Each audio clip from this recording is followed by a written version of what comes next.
What the fuck? So spooky sound.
Okay, let's go. See, look one. Hello. See, look one map. Look, the one. There's no more. Yeah. Did you turn on the voice, the sound pad? What sound pad? I keep hearing voice. That desktop audio. Wait, what? You know when No. you press some button, it's I hear sound like people.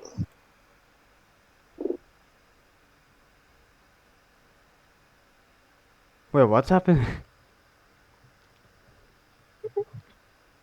Never mind.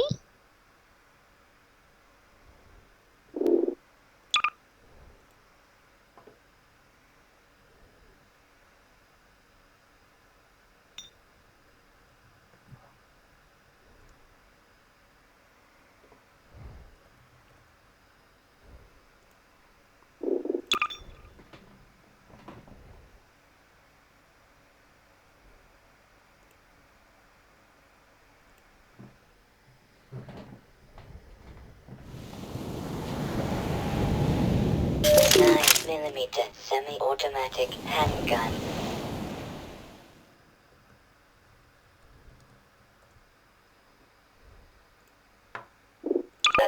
Unidentified experimental weapon acquired.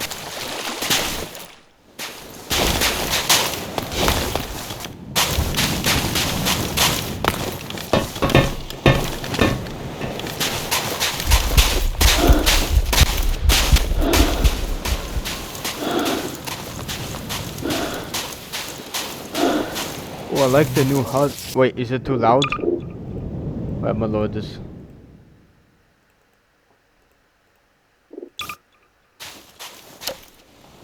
I like the HUD. Yeah, me too.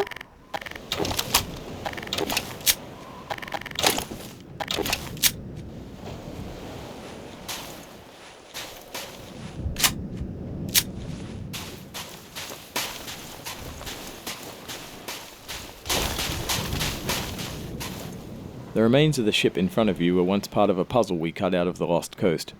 The original design of the puzzle was based on the idea of the player and the fisherman cooperating together to solve something. This was the type of puzzle we'd always wanted to attempt in Half-Life 2.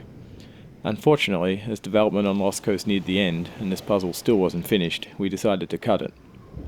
It's always painful to remove work, so we've tried to evolve a process for making those kinds of decisions. For example, with this puzzle we asked ourselves, is this puzzle actually fun? If not, how much work does it need to be fun? Does this puzzle fit within the purpose of Lost Coast? Would our customers appreciate this puzzle being finished more than they would appreciate, say, soldiers rappelling off the cliffside? In the end, it made more sense to put this problem on the shelf with other interesting ideas and come back to it later.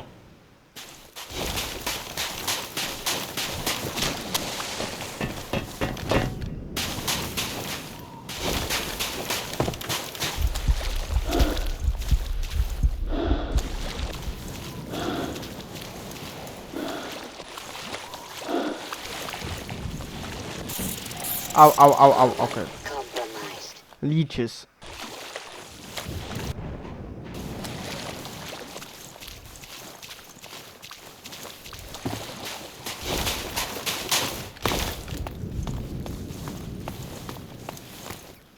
Oosh. Hi, this is Gabe Newell, and welcome to the Lost Coast. In this tour, we're going to be talking about a new graphics technology we've been developing called High Dynamic Range, or HDR. We'll also be giving you some insight into the design and production challenges we faced during the construction of the Lost Coast.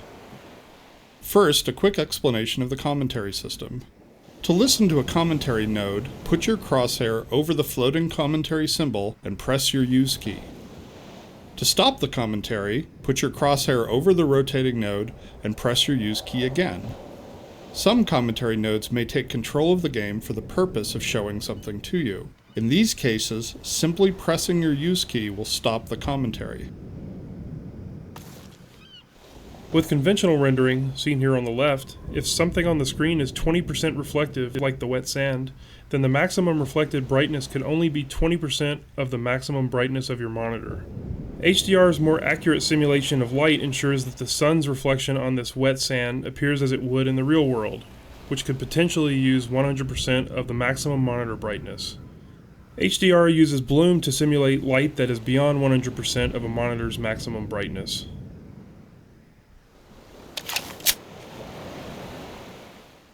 The process of building characters in Half-Life 2 taught us many things. By the end, we believed we'd figured out a more effective process for designing and constructing characters. This fisherman is the first character we built using that process. Design-wise, the fisherman was focused on showcasing HDR and the way light falls on human skin. The highlights on his forehead and nose are good examples of specularity on human skin. You can see how the wrinkles on his cheeks and around his eyes are an example of how we can use normal maps to add depth. Production-wise, the fisherman was built using a similar process to the rocks you saw on the beach. We model the 3D character at a very high detail, then extract much of the physical information and store it in the textures. When the art team started to think about a location that would demonstrate the power of HDR, a beach was one of the first choices we made. The visual relationship between the sky, the water, and the rocks is something we could not achieve without HDR. In order for high dynamic range to correctly simulate the light's interaction with the surfaces around you, like these wet rocks, we needed more precise information about the surfaces than we've had in the past. And now going forward, we're modeling textures in 3D packages to ensure that the physical information encoded in the texture allows HDR to correctly bounce light off the surface.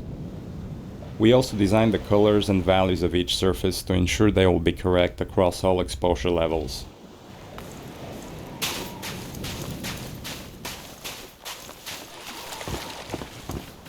Hey! You there? Wait a minute now, aren't you? You are. You're that scientist chap, Friedman, Fishman, am I right? You must be here to take on the Combine. Not sure what one man can do, but no other reason to visit St. Olga at a time like this.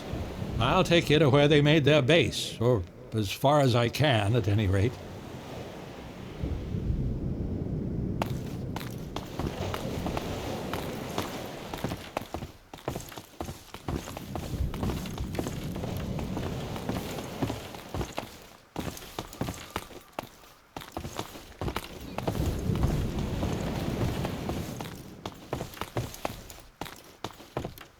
Here, now, let me just unlock this gate for you. Got the key right here. There we go. Get along now, laddie. Destroy that gun and no dawdling.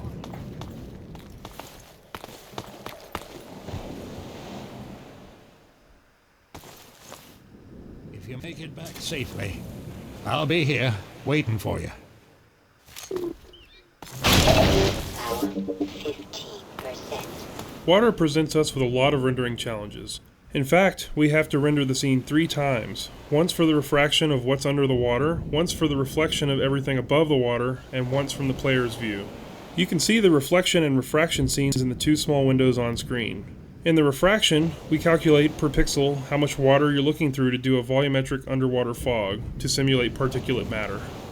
For our full HDR solution, we had to go through the entire engine and modify every bit of code that calculated light and color. For example, these water reflection and refraction renderings had to be improved to support the full range of contrast values.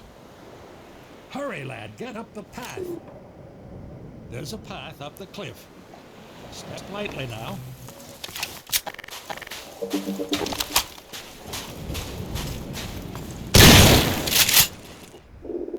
Oops.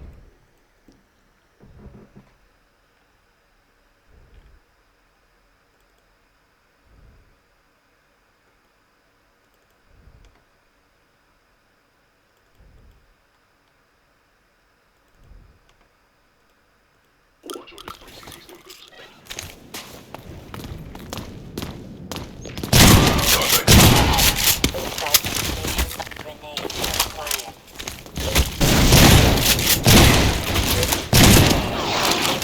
Automatic energy weapon. High velocity projectile launch acquired.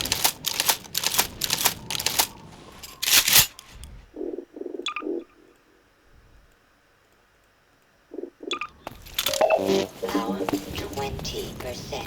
Power 30.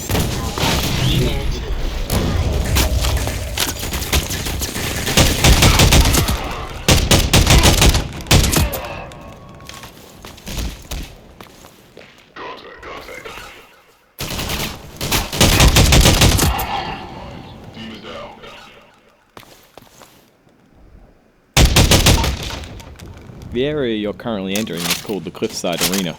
We were particularly happy with the vertical cliffside in Half-Life 1, and regretted that we didn't iterate further on that concept in Half-Life 2. Vertical space allows us to force the player to deal with threats from above and below.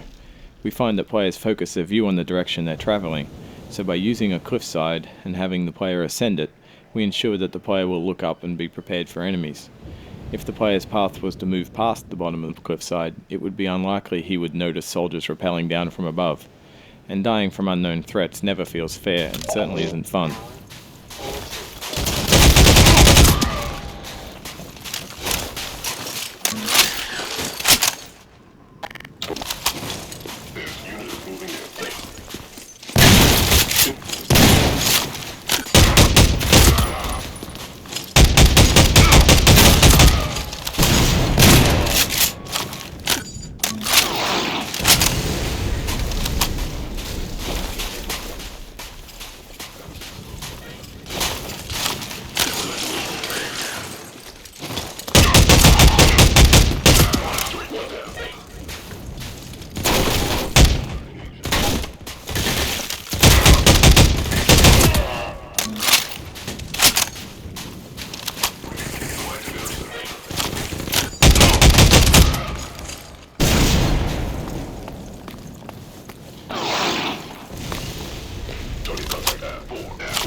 One of the features of our HDR solution is dynamic tone mapping.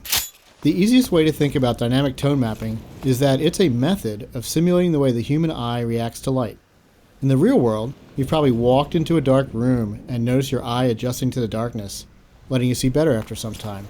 Or you've walked out into a bright day and been blinded by the sun, only to have your eye adjust and allow you to see normally. Your iris is adjusting itself in response to the amount of light hitting your eye. Dynamic tone mapping simulates this by automatically adjusting the exposure of the scene to mimic the behavior of your iris. You can see this as the view moves from the dark tunnel to the bright sun and back again. Here, you can see the way we calculate the amount of light hitting the player's eyes. We take a snapshot of the scene, measure the brightness levels, and then use that to adjust exposure. We consider light at the center of the screen more important than at the edges, to better simulate the geometry of the eye. Yeah, shit, look. Like, it's getting brighter, like, look. Damn, that's realistic. Yeah.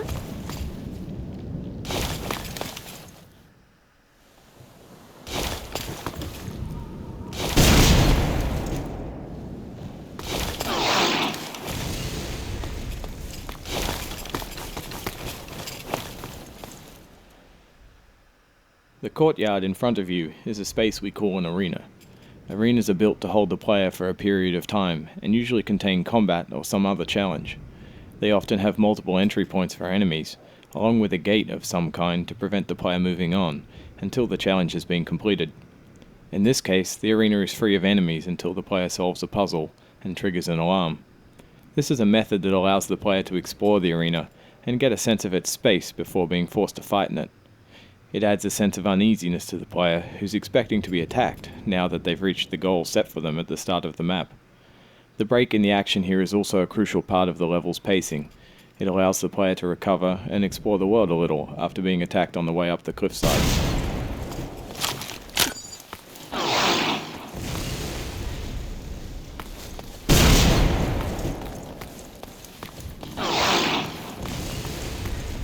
The Source engine supports a wide variety of shaders. The refraction shader on the window here requires us to copy the scene to a texture, refract it, and then apply it to the window surface. To fully support HDR, every shader in the engine needed to be updated. So this refraction shader was improved to support the full range of contrast. If you viewed the sun through this window, it would be refracted correctly.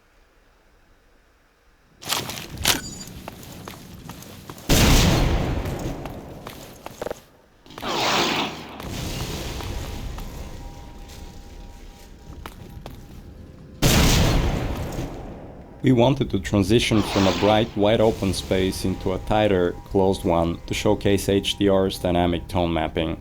We also like to focus on contrasting elements in our settings, like ancient human architecture and futuristic combine technology. A monastery fit these requirements perfectly. Monasteries are generally isolated, unlit, and built ages ago. They provide a great backdrop for the contrasting combine technology. When we build fictional settings, we try to ground them by basing them off a real-world location. We use this location as a design constraint that forces a logical consistency behind the art choices.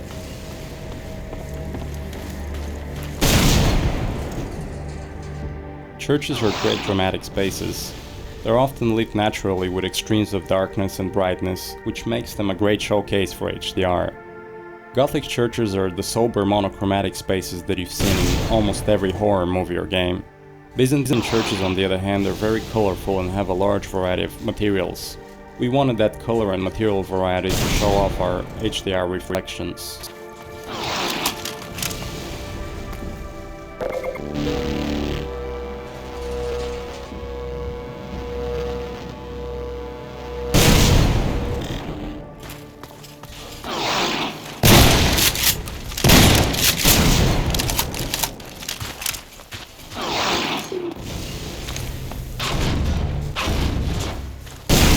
Our games are filled with things we call gates, which are essentially just challenges that the player must overcome to drive the experience forward. We used a puzzle here since the player has been through combat and exploration recently. When we design challenges, we try to ensure that the player's goal and the action required by the player are both fun. It's not hard to create interesting goals for the player, like stopping this machine from shelling the nearby village, but the action required by the player to solve the challenge needs to be fun as well.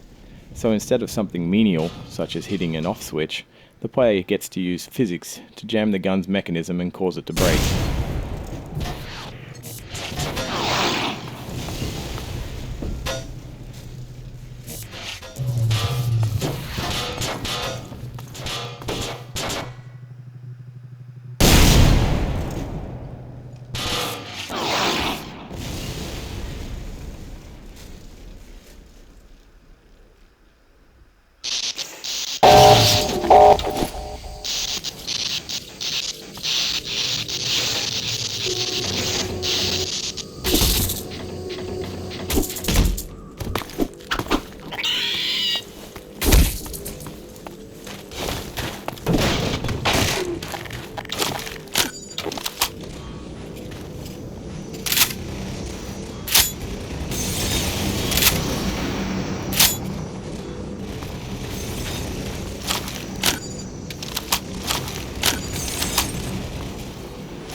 This marks the end of the Lost Coast tour. This has been an experiment on our part to see if our community would find it interesting to learn more about our development process. As always, we're interested in your feedback. I can be reached at gaben, Gaben, at valvesoftware.com.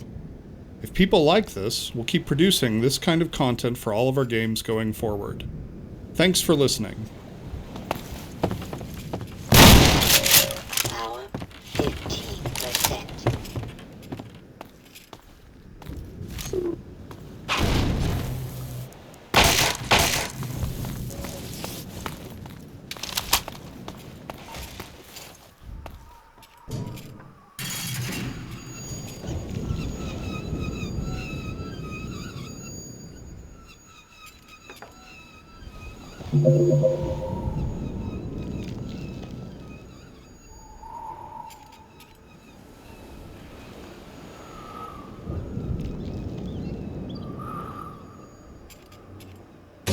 You did it, lad.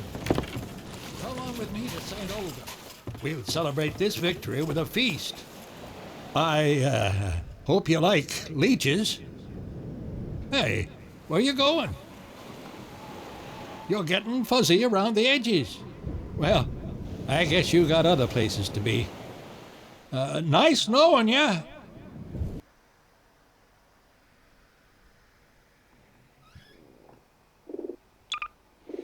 That's it.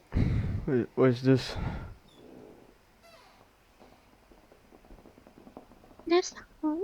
Yeah. Yeah, it's fast.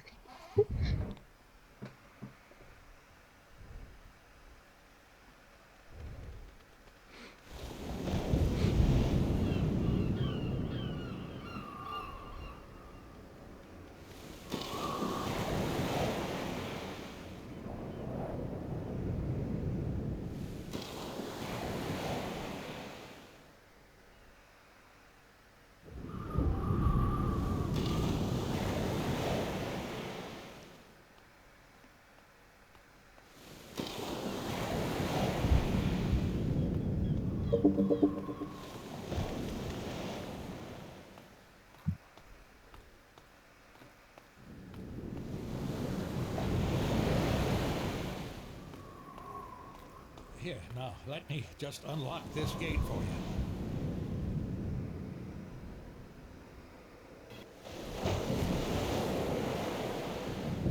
Got the key right here. Get along now, laddie. Destroy that.